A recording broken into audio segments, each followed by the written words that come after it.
Tila hindi na nga kinaya pa ni Claire Castro ang batikos na natatanggap ni President Bongbong Marcos at ipinaalam na nito sa publiko ang tunay na ugaling mayroon si President BBM.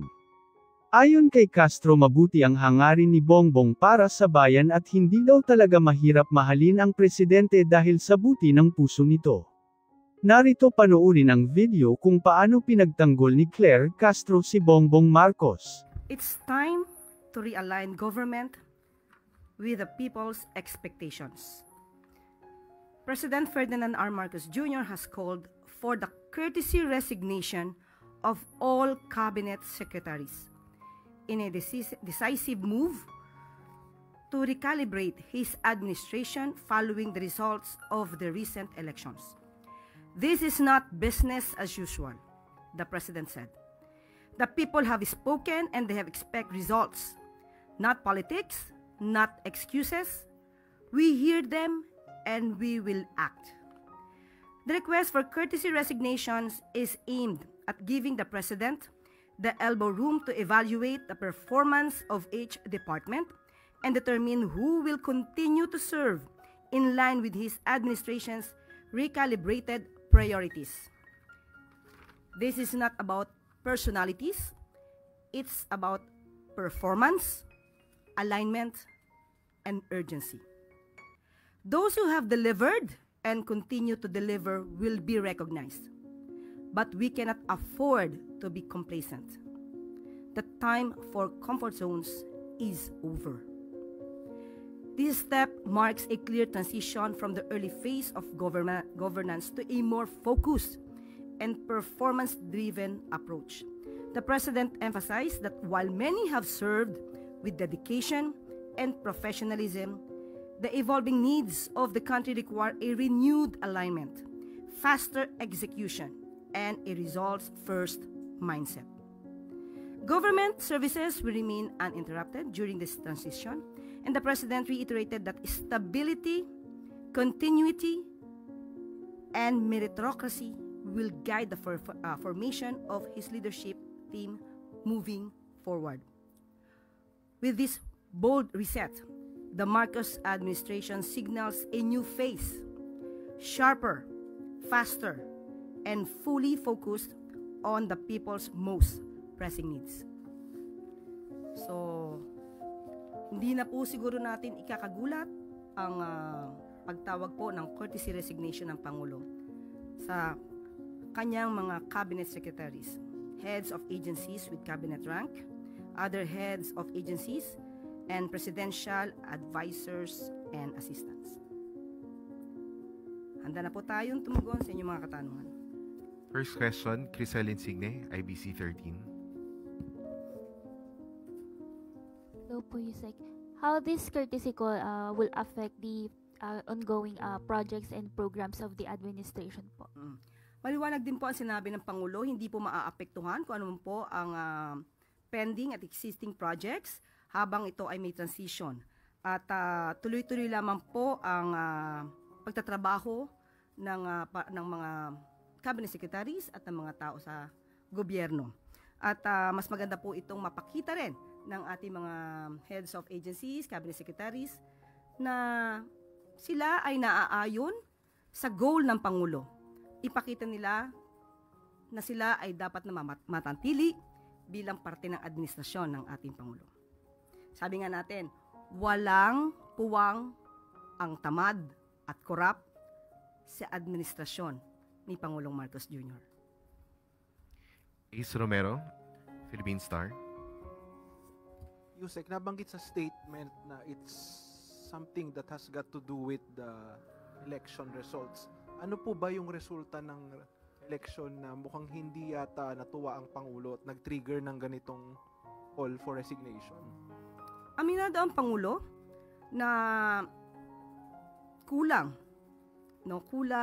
sa kanyang paningin, nakulangan siguro ang taong bayan sa naging performance ng gobyerno, kaya hindi nila nakuha yung pinaka-target na numero especially sa Senado. Pero kahit ano pa man yan, kung ano man maging resulta, ganito pa rin dapat ang gawin ng ating Pangulo, mas mapabilis pa rin ang performance ng administrasyon. Yun din po talaga ang nais ng ating Pangulo. Referring to 12-0 po yung number na sinasabi niyo, target. Mas maganda kung 11-0. Yeah, mas maganda po. So hanggang kailan po kaya yung magiging action ng Pangulo? Yung kailan po namin malalaman yung magiging resulta ng inyong review sa performance? Kailan malalaman sino po yung mare-retain at sino po yung aalisin na sa cabinet? Kung mapapansin niyo po sa bawat salita ng Pangulo, ang gusto niya ay mabilisan. So asahan niyo po ang mas mabilis na action dito. Hintayin na lamang po natin dahil ka-announce lamang po ito kahapon. Salamat po. Alvin Baltasar, Radyo Pilipinas. Yes, sir. I believe doon sa part ng courtesy resignation na iniutos ng Pangulo, i-reviewin yung kanilang performance. Ang tanong ko, Yusek, sino-sino yung bubuo doon sa review committee? Ano yung composition nila? Sino-sino sila? Ibibigay na lang po namin ang detalye patungkol dito at ibabato namin ang katanungan na yan sa Office of the Executive Secretary. Yusek, follow-up na lang. Doon sa mga nagbigay ng resignation, hindi namin nakita yung Office of the Solicitor General. Just to kahit mayroon na, please enlighten us. Kasama ba ang Office of the Solicitor General sa miyembro ng gabinete ng administrasyon? Opo, kasama po ang Office of the Solicitor General na kailangan mag-submit ng courtesy resignation. Next question, Jean Mangalus, philstar.com. Good morning. What are the metrics? We know that we want fast action from these cabinet secretaries, but some of their agencies are for long-term action. So, ano yung metrics na tinitingnan ng Pangulo? Unang-una kung gano'n nga ba kabilis ang kanilang performance at kung may issue ba tungkol sa korupsyon. Importante po yan. So, hindi lamang performance to, titingnan din po nila kung nagkakaroon ba ng issue tungkol sa anomalya sa kanilang pag-handle ng kanilang agency. There are reports that this shakeup is targeted towards specific secretaries. How true is this? We have no update on that. If there is really a target secretary regarding this request for courtesy resignation, there's none as of the moment. Tristan Nodalo, Newswatch. Hello po, Yusek. Good morning. Ma'am, ito po bang desisyon ng Pangulo is also one way of showing na, di ba yung nabanggit niya sa podcast niya, he wants to be respected, pero nasabi niya baka mas gusto niyang feared ang next na approach niya. And then si Senator-elect Ping Lacson sabi kailangan ng Pangulo ng bastonero sa government para talagang may matakot. But ito po ba ipagpapakita ng Pangulo na hindi niya kailangan ng bastonero because siya kaya niya pong mag-act ng sarili niya or mag-decide?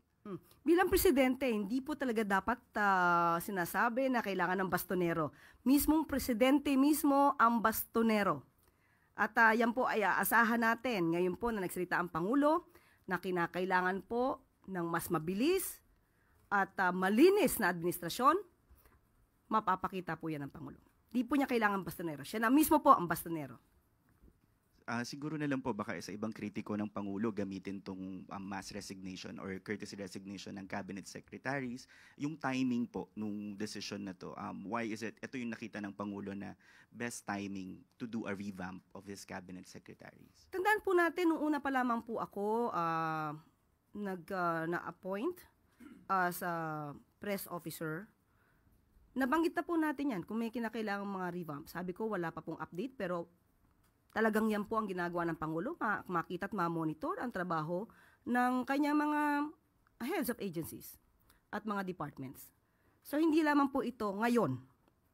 Talaga pong nire-review. Tandaan po natin, marami na natatanggal bago pa nagkaroon ng eleksyon. Bago pa nangyari ang eleksyon. So siguro mas naramdaman lang naman Pangulo itong naging eleksyon na mas kailangan pa ng mas mabilis ang pagtatrabaho ang administrasyon para sa taong bayan. Maricel Halili, TV5. Yusek, magandang umaga. Paglilinaw lang po yung sinabi nyo kanina na walang pagtigil doon sa program ng gobyerno. So, ibig sabihin, the cabinet secretary will still hold their post until makapag-appoint ng panibago si Presidente. Yes, mananatili sila sa kanilang posisyon. Siguro ito yung tamang panahon para ipakita nila na dapat sila manatili sa kanilang posisyon. Pero kapag nakita po talaga ng Pangulo na hindi mo deserve ang iyong posisyon, you will be out. Pero Yusek, how frustrated is the President for him to lead into this direction, asking all the cabinet to submit their courtesy resignation, and how big a factor is his most recent approval ratings? Approval ratings, ang recent, medyo mataas naman. So nakita naman natin na mataas pa rin ang tiwala ng taong bayan sa Pangulo. At hindi naman po kasi maganda rin sa parte ng Pangulo na isahin niya ang bawat sekretary, alamin kung ano ba ang performance mo, kaya dapat lahatan po ito. Para sabi nga nila magkaroon ng elbow room ang Pangulo sa pagpili ng tamang leaders na mamumuno sa kanyang administrasyon. Sorry, ma'am. Is it right to say that he is frustrated with the performance of some of the cabinet secretaries? Yun po ang lumalabas. Thank you. Follow-up question, Eden Santos, Net25. Okay. Yusek, good morning po. Yung pong cabinet revamp, hindi po ba iyon layo na ilihis umano yung sisig sa Pangulo? Dahil kung binabanggit niyo po na yung performance ng ilang mga cabinet secretaries, since sila po ay nagsisilbing alter ego ng Pangulo, hindi po ba parang sa kanya rin yun na babalik? Kaya nga po tatanggalin. Para po mas mapaganda pa ng Pangulo ang performance ng kanyang administrasyon. Thank you po. Follow-up question, Gilbert Perdiz. Good morning po, Yusek. Nanawagan po si Senator Coco Pimentel kay Pangulong Marcos na maigi daw na talaga ng mga cabinet members na walang political ambitions at hindi nangangarap na mahalal sa 2028 elections. Anong reaksyon ng palasyo dito? Maganda pong suggestion yan. Dapat po kasi ang nagtatrabaho dito, hindi pang sarili lamang, hindi pang negosyo, kundi para sa taong bayan. Magandang suggestion po yan at malamang po ay kasama rin po yan sa magiging criteria ng Pangulo sa pagpili ng mga bagong cabinet secretaries. Thank you po. Follow-up question, Ira Pakaniban, DCRJ.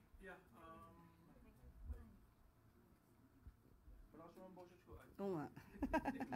I can hear you. No, I was just going to ask Yusek, no. Sabi sweeping, pero there are some cabinet-ranked secretaries who have expressed na wala silang balak mag-submit ng courtesy resignation. I know of at least one who says na hindi naman ako cabinet secretary, Office of the President ako eh. So, kasali ba siya? Hindi ba siya kasali? Ano ba ang posisyon ng... Liwanagin po natin. All cabinet secretaries, heads of agencies with cabinet rank, other heads of agencies kahit hindi kayo secretary, and presidential advisors and assistants. So, kasama po, kung sino man po yung binabanggit nyo po, hindi ko po alam kung sino yan, pero wag niya pong, kung magandang performance niya, pero kung siya po ay nasa listahan po, ang kanyang posisyon ay nasa listahan, wag po naman sana magmatigas, if ever. At kung maganda naman po ang performance niya, hindi naman po siya matatanggal.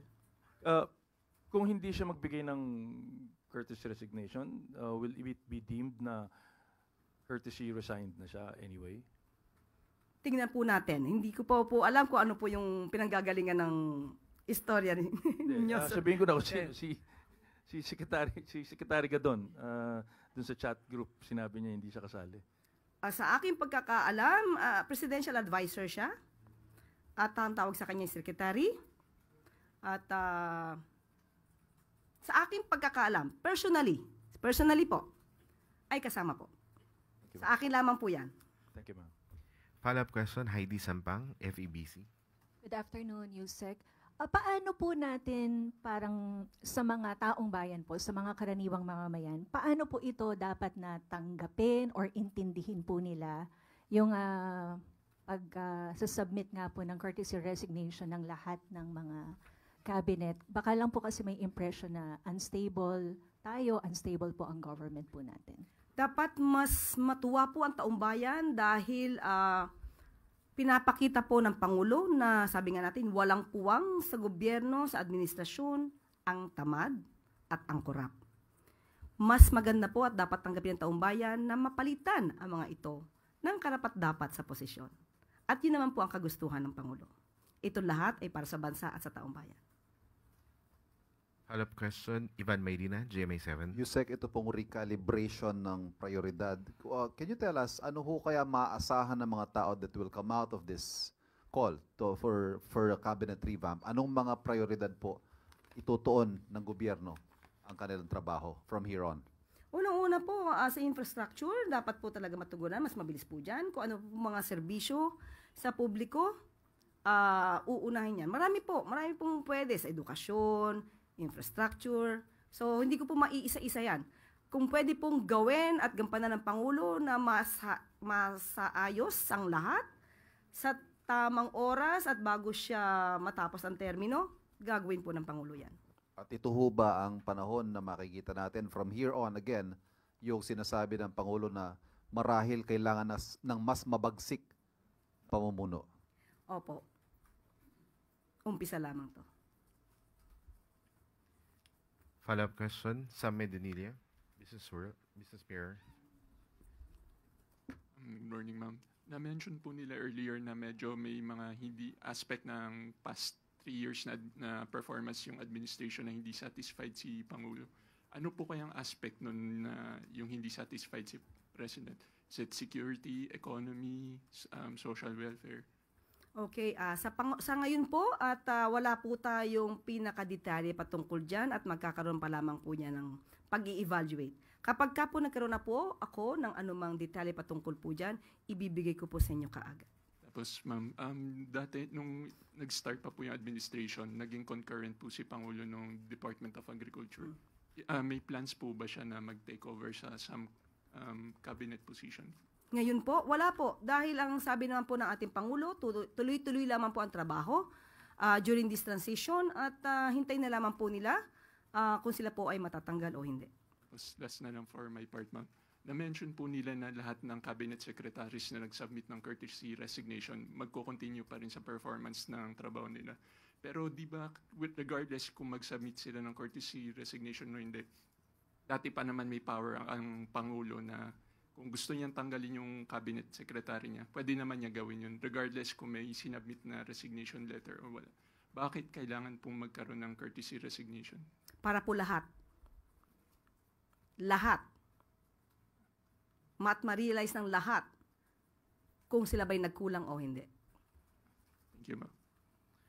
Next question, Clay Perdilla, PDV4. Morning, Secretary. Other topic po. Can the Palace clarify whether the President is indeed planning to sit in the Bicameral Conference Committee? And how does the Palace view statements of other senators that even if the President is willing, he cannot and should not sit in the Bicam, as the Constitution does not allow it po? Literally, he will not definitely sit during the Bicam meeting. This is just an expression to show to the people that he will keep an eye on the national budget for 2026. So it should be at least, it should be based on the priorities of the government. The budget should be based on the priorities of the government, and it should prioritize the shovel-ready projects of the government. So yun lamang po. Follow-up question, Ace Romero, Philippine Star. So apparently, yung sinabi po na uupo si Pangulo sa Bicam, tututukan, ang ibig sabihin po, tututukan yung Bicam to ensure na yung priorities ay masusunod at hindi mangled yung budget. How confident is Malacanang that the next budget process will not experience yung nangyari noong 2025 wherein you have to meet with cabinet members after the approval of the budget to think of ways on how to fund the programs that were deprived or stripped of funds by some lawmakers? How confident na hindi mangyayari ulit yung this budget season? Kaya nga po nagsalita ang Pangulo na tututukan ito. But are you optimistic na it won't happen again or meron pa rin kayong concerns na baka magkaroon pa rin ng ganong mga senaryo? I do not want to answer hypothetical questions. Hindi natin sinasabi na negatibo. But we should always be optimistic. Salamat po. Next question, Richmond Quevedo, Daily Tribune. Good afternoon po, Yusek. On the topic of sanctions imposed by the United States to the International Criminal Court, balikan ko lang po itong sanctions ng US. The United States unequivocally opposes and expects our allies to oppose any ICC actions against the United States, Israel, or any other ally of the United States that has not consented to the ICC jurisdiction. As the Philippines is an ally of the United States, how is the Philippines going to respond in case po maglabas ng warrant of arrest ng ICC through the Interpol sa iba pang involved sa kaso po ni former President Rodrigo Duterte? Kung ano po magiging responde ng pamahalaan, ito naman dapat ay naaayon sa batas. Pero as of the moment, we do not have any update on that. Let's just wait and see. Thank you po, Yusek. At bago po tayo magtapos, meron pa rin po tayong good news. Lalagyan na ng wheelchair lift ang lahat ng EDSA busway station para makatulong po ito sa mga pasahero na may kapansanan o PWDs. Ito ay inanunsyo ng DOTR ayon na rin sa utos ni Pangulong Ferdinand R. Marcos Jr. na pagbutihin ang commuting experience ng publiko. Kaugnay nito, sinabi ng MMDA na walang ginastos ang gobyerno sa mga wheelchair lift dahil ipinakiusap ito ng MMDA sa kontraktor. Panoorin po natin ito. Mentioned by Yusek Ler, the President will be participating in the 46th ASEAN Summit, in the 2nd ASEAN GCC Summit, and in the ASEAN GCC China Summit, all happening in Kuala Lumpur, Malaysia on 26 and 27 May. The President will be joined by leaders of other ASEAN member states and various dialogue partners at the invitation of Malaysian Prime Minister Dato Seri Anwar Ibrahim, who serves as this year's ASEAN Chair under the theme Inclusivity and Sustainability. The summit is a mechanism for leaders to provide policy direction for ASEAN, build consensus of matters of mutual interest, and exchange views on key regional and international issues. The President is expected to attend 9 leaders-level engagements.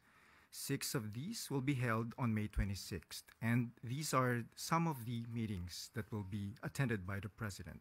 So there's the plenary session and the retreat session of the 46th ASEAN Summit, and then there will be 3 leaders interface meetings with the parliamentarians, with the ASEAN Business Advisory Council, and also the representatives from ASEAN Youth. And finally, on that day, there will be a signing ceremony of the Kuala Lumpur Declaration on ASEAN 2045. And then there will be 3 more meetings that the President will be participating in the following day. And these are the 16th Brunei Darussalam, Indonesia, Malaysia, Philippines, East ASEAN Growth Area Summit, or the Bimpiaga Summit, which the President himself will be chairing. And then there's also the 2nd ASEAN Gulf Cooperation Council Summit, and finally the ASEAN GCC China Summit. Now, in all these engagements, the President will continue to uphold and promote Philippine interests in ASEAN, such as deepening security and stability in the region, economic cooperation, and broadening engagement with dialogue partners. Furthermore, the President will continue to underscore the Philippines' sovereignty, sovereign rights, and jurisdiction in accordance with international law, including the 1982 UNCLOS and the 2016 Arbitral Award. Meanwhile, the leaders are also expected to discuss various global issues that impact the region and beyond. These include the situation in Myanmar, the United States' new tariffs policy, and other geopolitical and geoeconomic challenges that affect the region. To date, there are 22 outcome documents that are expected to be issued during these summits. Some will be adopted and some will be noted by the leaders.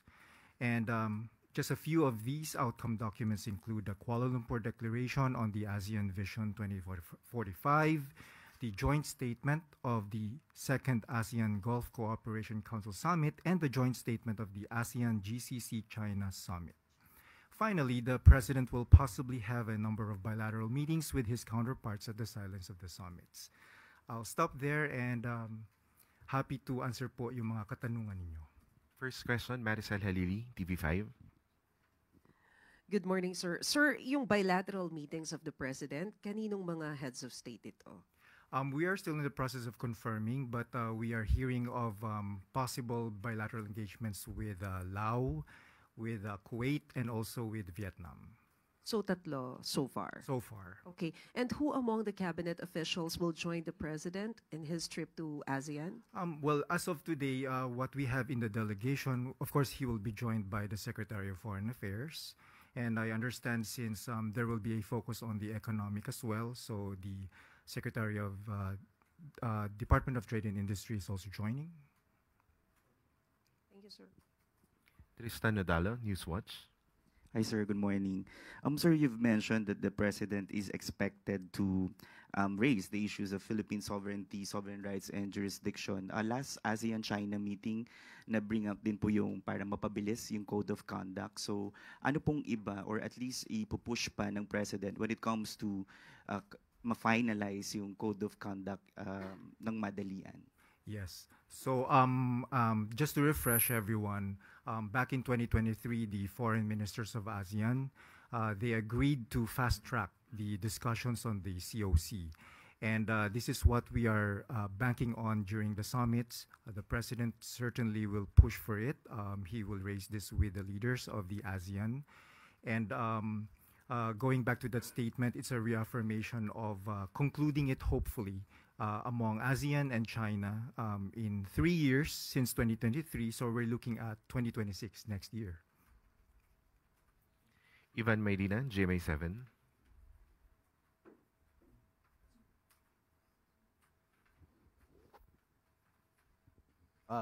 Sir, good morning. You said that there will be at least 22 documents to be adopted, among them the Kuala Lumpur Declaration and many others.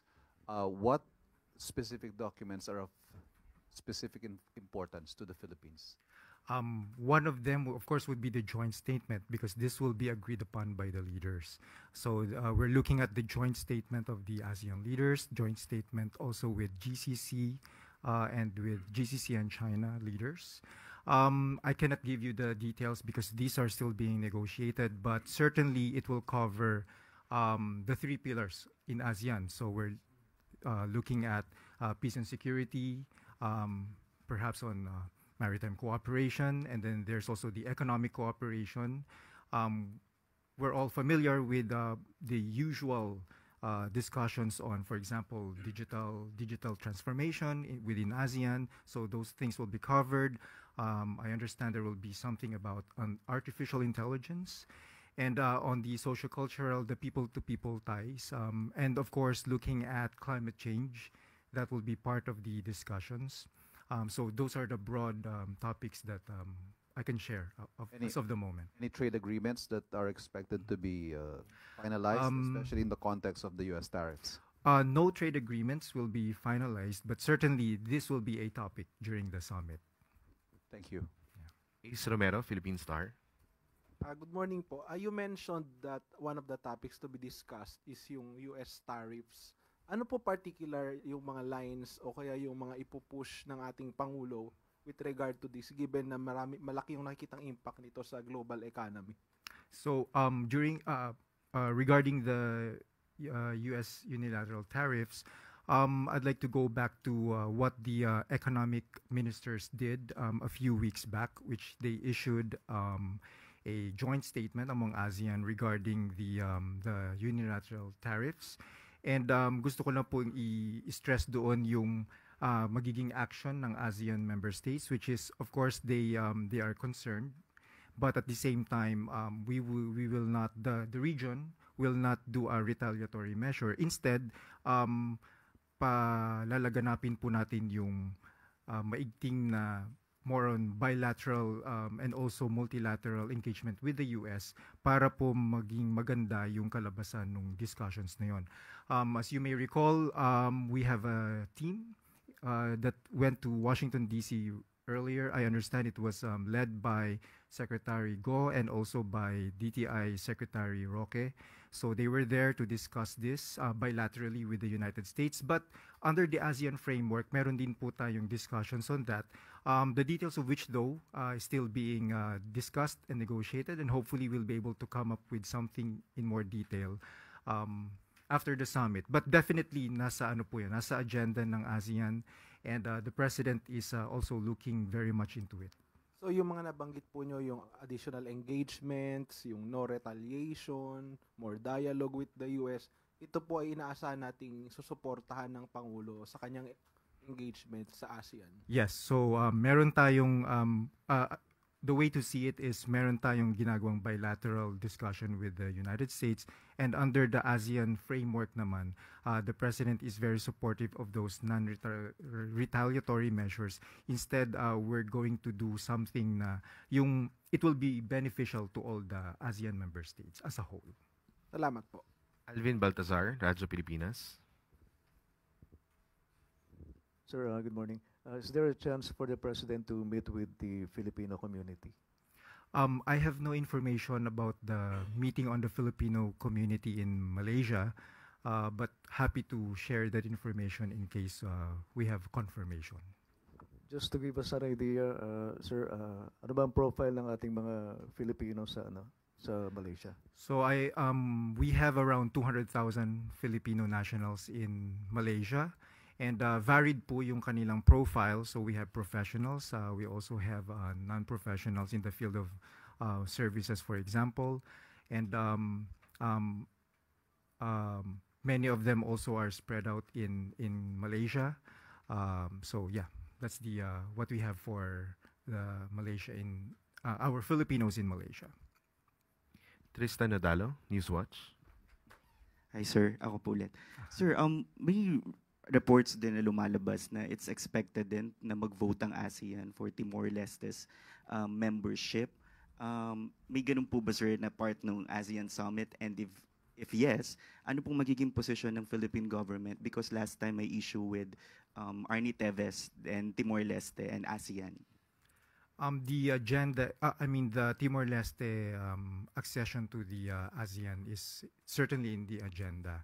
So kasama po siya sa magiging discussion ng leaders natin. And we are following actually a roadmap. There's a roadmap for Timor-Leste to be able to accede to the ASEAN. And we are following that. And as regards naman po dun sa case ni Teves, it's actually a DOJ matter. So I'm not able to comment on that, but certainly we are supportive of Timor-Leste joining the ASEAN. Ace Romero, Philippine Star. In a recent phone conversation with Malaysian Prime Minister Anwar, nabanggit po na pag-uusapan din yung sa Myanmar, yung sa ceasefire. Ano po yung mababanggit kaya ng Pangulo with regard to the Myanmar situation, given that the topic was raised during a previous conversation with the Malaysian leader? As you know, the Philippines will be the incoming chair of ASEAN next year. So ang napag-usapan po nila is really how Malaysia as the current chair and the Philippines as the incoming chair will be able to work together para magkaroon ng progress dun sa nangyayari sa Myanmar. So that's the general discussion, but hoping we'll be able to share more details as the two leaders meet in Malaysia. So will he express support for the ceasefire na pinananawagan ng Malaysian government? Yes. So that's part of the agenda also of the President to call for more or to deepen yung cooperation on the ceasefire within Malaysia, Myanmar rather. Thank you po. Do we have more questions for Deputy Assistant Secretary Imperial? Jojo Montemayor, Malaya.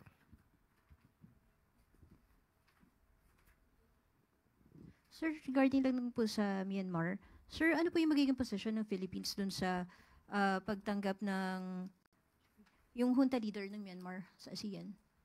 So, under the ASEAN framework, of course, the way we work is non-interference and those other principles under the ASEAN and under the TAC. So kung ano man po yung magiging decision ng current na junta ngayon sa Myanmar that is acceptable to ASEAN, then we will welcome that. So that would be also the position of the President. Sir, how about yung sa humanitarian situation po sa Myanmar? On that, I understand there are ongoing discussions with the various groups in Myanmar. As you know, when the earthquake hit a few weeks back in Myanmar, ang talaga pong naging focus there was the humanitarian assistance for the country. So all the ASEAN member states, including the Philippines of course, nagbigay po tayo ng tulong sa Myanmar. And yung framework po na yun ng ASEAN, that's what we utilize to be able to reach the hardest part sa loob ng Myanmar, to send the assistance.